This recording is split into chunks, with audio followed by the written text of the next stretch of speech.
आज बंगीय हिंदू जागरण मंच की तरफ से पश्चिम बर्धमान से लेकर जिला शासक को एक ज्ञापन सौंपा गया। इस विषय में संगठन के सदस्य अमित सरकार ने कहा कि मुर्शिदाबाद में हाल ही में जो घटना घटी उसकी जितनी निंदा की जाए कम है। उन्होंने कहा कि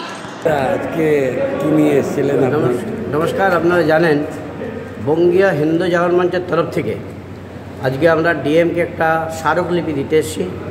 বিষয় এপ্রিল 11 মুর্শিদাবাদে ওয়াকফ সংশোধনী বিলের নামে মুসলিম জেহাদিরা ভয়ঙ্কর সরকারের উপর অত্যাচার, সরকারের গাড়ি ভাঙন এবং ঘরবাড়ি লুণ্ঠন করতে করতে হিন্দু নিধন যজ্ঞে মেতে যায়। একটার পর একটা গ্রাম, ধুলিয়ান 7 নম্বর ওয়ার্ড, 16 নম্বর ওয়ার্ড, 13 নম্বর ওয়ার্ড, 17 নম্বর ওয়ার্ড, যেখানে হিন্দুরা 8% থেকে 9% আছে সংখ্যালঘু, ভয়ঙ্কর অত্যাচারে নেমে যায়। 60টা দোকান তো 13 নম্বর ওয়ার্ডে ঘণ্টাখানেকের মধ্যে জেলে দেয়। তারপরে যে অত্যাচারটা সঙ্গে সঙ্গে শামশেরগঞ্জ, ধুলিয়ান 2 একদম এলাকাকে এলাকা ধ্বংসলীলা চলতে 12 তারিখ পর্যন্ত তারা ধ্বংসলীলায় মেতেছিল। হাজার হাজার তরুণ যাদের বয়স 14 থেকে 25 বছর শুধু জেহাদিদের বিভিন্ন ভাষণ, রাজনৈতিক নেতাদের উস্কানিমূলক ভাষণের ফলে হিন্দু নিধন যজ্ঞ চলেছে। তার প্রতিবাদ করার জন্যে সেইটা কেন্দ্র করে দুইটি তরুণ তাজা প্রাণ বাবা এবং ছেলেকে কুপিয়ে খুন করেছে। চন্দন দাস তার মধ্যে তরুণ, তাকেও খুন করে, তারা মৃৎশিল্পী। এই ভয়ঙ্কর মুর্শিদাবাদকে কেন্দ্র করে যে অত্যাচার চলছে, হিন্দুদের ভয় দেখানো চলছে, 5000 হিন্দু কিন্তু পলায়ন করেছে।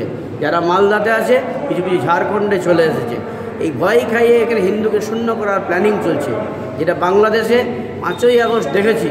বাংলাদেশে 8টা জেলার পর ভয়ঙ্কর অত্যাচার, হিন্দু নিধন যজ্ঞ, 1000 জায়গায় দুর্গাপূজা হতে না দেওয়া, একই প্ল্যানিং।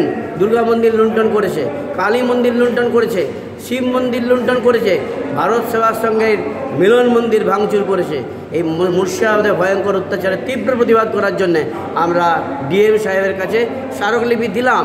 তার সাথে সাথে কাশ্মীরের ভয়ঙ্করভাবে নাম জিজ্ঞেস করে হিন্দু বলা অপরাধে গুলি করে 27 জনকে হত্যা, না কি রেজাল্ট পরে জানতে পারবেন, ভয়ঙ্কর রক্তপাত করে দিল।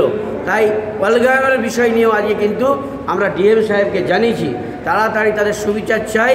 আর মুর্শিদাবাদে যারা হিন্দুদের নিধন করলো, ধ্বংস করলো, মারলো, তাদের ফাঁসি চাই। এই মানসিকতা আপনি ওপর পর্যন্ত পৌঁছে দিন। উনি খুব সঠিকভাবে বলেছেন, ল অ্যান্ড অর্ডার বাঁচানোর দায়িত্ব আমাদের। আপনার বিষয় ঠিক আছে, আমরা বিষয়কে ওপরে পাঠাবো। নমস্কার, আপনার পরিচয়? অমিত সরকার, বঙ্গীয় হিন্দু জাগরণ মঞ্চের সদস্য। आसनसोल से बिजू मंडल की रिपोर्ट, पीबीटीवी न्यूज़।